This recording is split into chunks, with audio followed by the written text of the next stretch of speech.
Halo,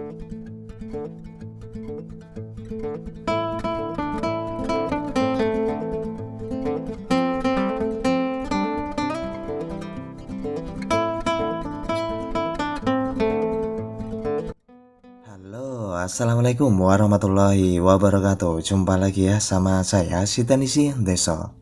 Gimana kabar sobat semua? Baik-baik saja ya. Oke, alhamdulillah guys, saya dapat servisan iPhone 7 Plus ya. Nah, ini kebetulan servisan masuk di counter saya yang satunya dan teknisi saya yang terima ya. Oke, kita akan bahas ya, sebetulnya apa kerusakannya. Jadi ini kronologinya itu tidak terjadi apa-apa.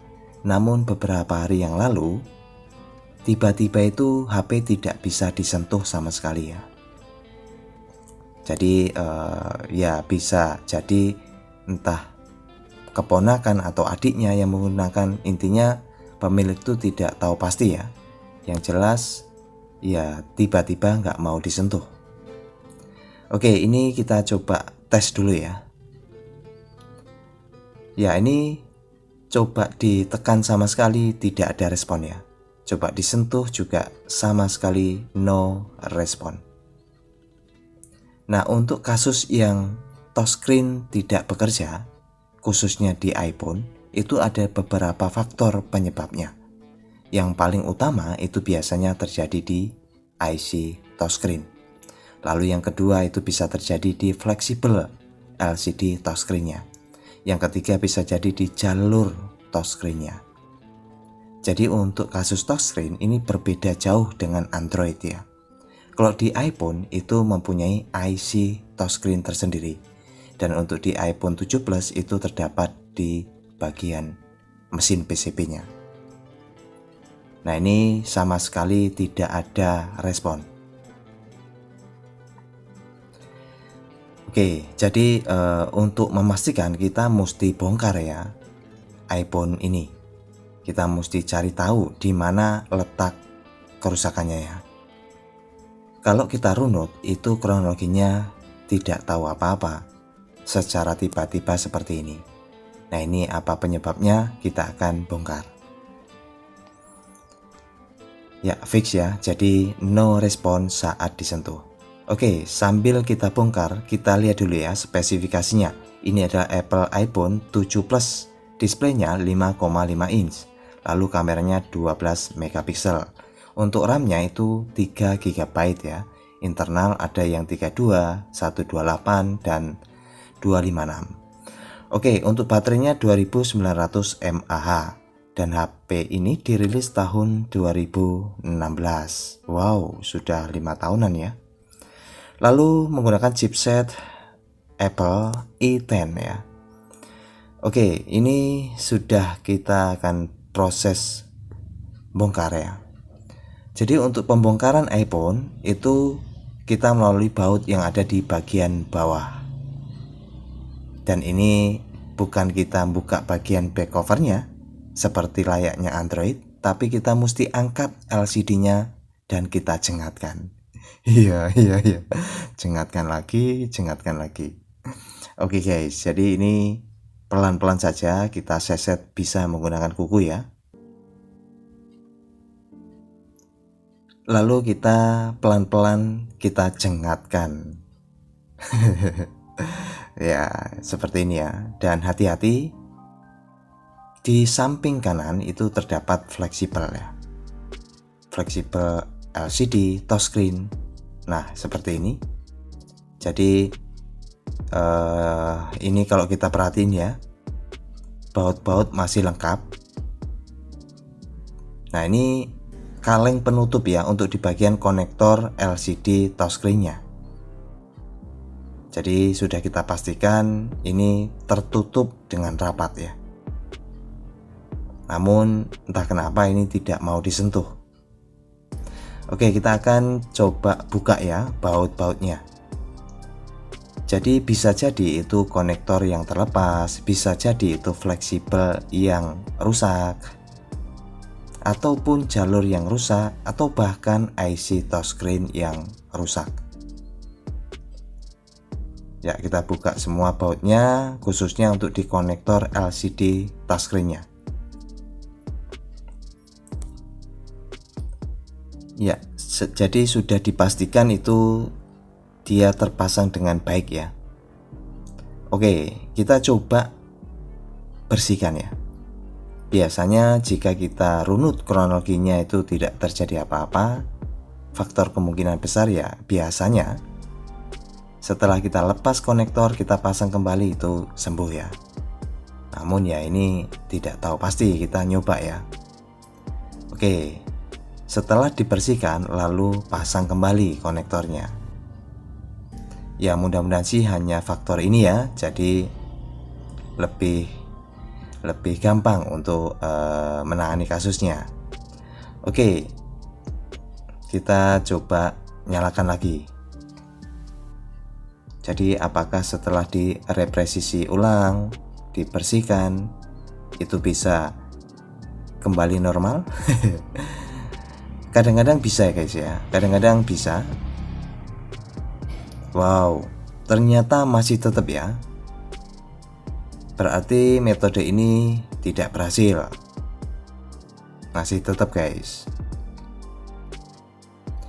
Berarti indikasinya kita langsung lari ke bagian hardware atau mesin ya. Kita akan coba. Kita akan pastikan dulu IC touchscreen bekerja atau tidak, masih bagus atau tidak. Ya, kita coba dulu untuk bagian atas ya. Jadi untuk pembukaan hati-hati karena banyak fleksibel ya. Pastikan jangan sampai robek.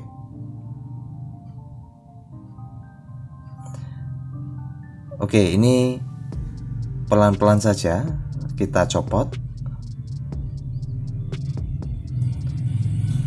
Oke, secara fisik ya, untuk LCD touchscreen itu masih mulus ya. Nah ini kan kelihatan masih mulus, namun ini kelihatannya LCD sudah gantian ya. Oke, kita akan pastikan ya. Setelah LCD touchscreen kita pastikan, kita bersihkan, masih tetap, kita nyoba cek IC touchscreen-nya. Dan ini sekedar informasi ya, untuk IC touchscreen harganya wow, amazing. Yang biasa 2,5-an, ada yang 600 lebih ya. Oke, untuk memastikan IC touchscreen berfungsi atau tidak, kita cek dulu ya di konektornya.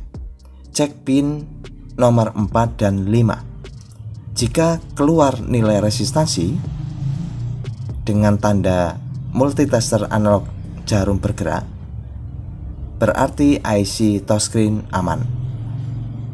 Dan ternyata setelah dicek jalurnya aman. Indikasinya IC touchscreen no problem. Berarti kemungkinan besar ini touchscreen yang memang sudah rusak, bukan hardware atau IC-nya. Ya, untuk memastikan kita coba cek dengan yang baru ya, LCD yang baru. Nah, untuk harga LCD itu antaranya 300 lebih hingga hampir 500-an ya, tergantung ada beberapa tipe. Nah ini kita akan langsung coba tes dengan LCD yang baru. Jika ini normal LCD yang baru, berarti sudah bisa dipastikan untuk bagian touchscreen itu biasa rusak di bagian fleksibel. Nah itu penyebabnya biasanya sering dibuka lalu tidak hati-hati ketarik fleksibelnya sehingga putus bagian dalamnya. Oke, kita akan pastikan. Wow, ternyata normal guys. Berarti ini ya bagian touchscreen yang ada di LCD yang bermasalah ya. Nah ini sudah normal dengan LCD yang baru. Nah ini berarti mungkin ada yang bertanya, loh bang itu nggak dipisahkan saja, ganti touchscreen-nya saja. Ini berbeda ya guys dengan Android. Ini khusus untuk pemula ya. Jadi untuk iPhone dan Android itu berbeda. Kalau Android kan rata-rata ada touchscreen yang sendiri ya. Kalau ini biarpun glass itu lepas, hanya LCD saja itu bisa, kalau touchscreen normal itu bisa disentuh ya. Jadi artinya itu dia hanya berupa glass. Yang inti itu di LCD touchscreen-nya itu satu paket ya. Jadi bukan sekedar hanya glass touchscreen yang kita pisahkan lalu kita ganti, bukan, tapi LCD touchscreen-nya. Biarpun tanpa ada glass-nya, itu LCD saja udah bisa disentuh ya. Itu yang membedakan dengan Android, yang rata-rata kita ketahui ada pemisahan ya antara touchscreen dan LCD-nya. Nah, ini mesti kita ganti ya satu set ya. Jadi kemungkinan besar ini kerusakan terjadi di fleksibel. Itu yang sering ditemui ya. Walaupun secara fisik fleksibel itu tidak robek, tapi biasa karena di saat bongkar HP-nya itu nggak hati-hati ya, karena adanya fleksibel sehingga ketarik saat dijengatkan, itu bisa terjadi ya. Nah, ini kita akan bongkar platnya dan kita akan pindahkan di LCD yang baru.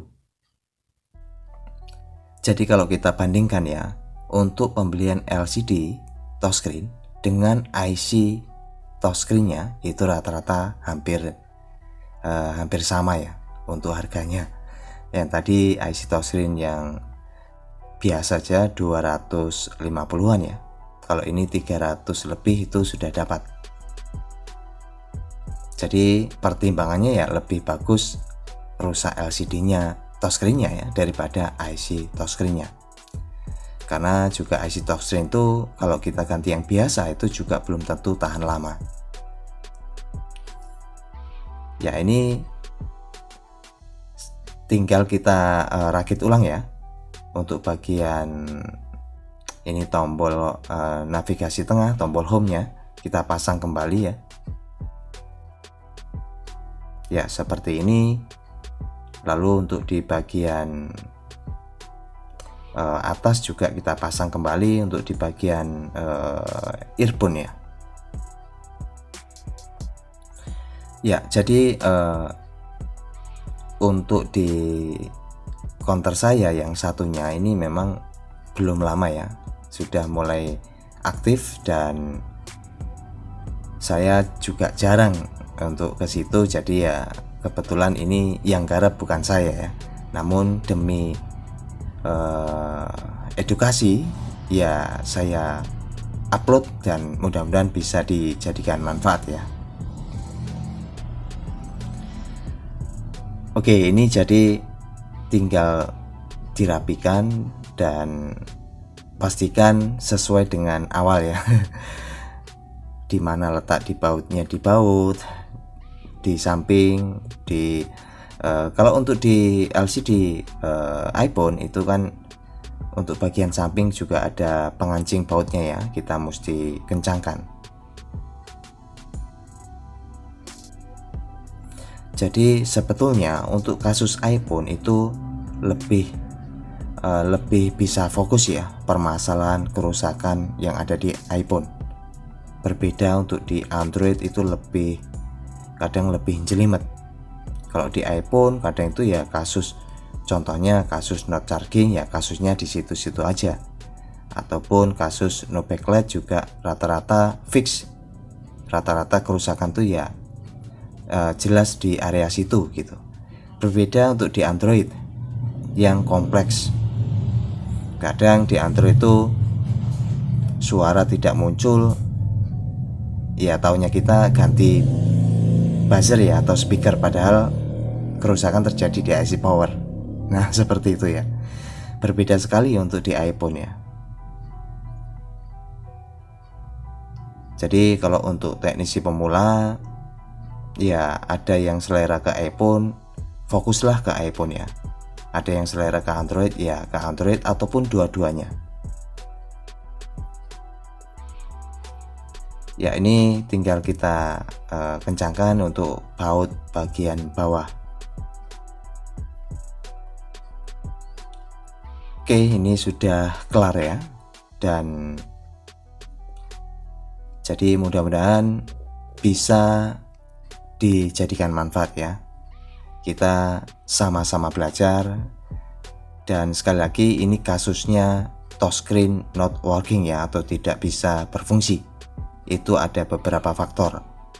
Selain jatuh ataupun selain jalur rusak atau IC, bisa juga karena sering dibukanya LCD sehingga ketarik fleksibelnya ya. Nah, ini untuk memastikan kembali kamera semua dites ya. Jadi dan tentunya siap untuk diberikan sama pemilik ya.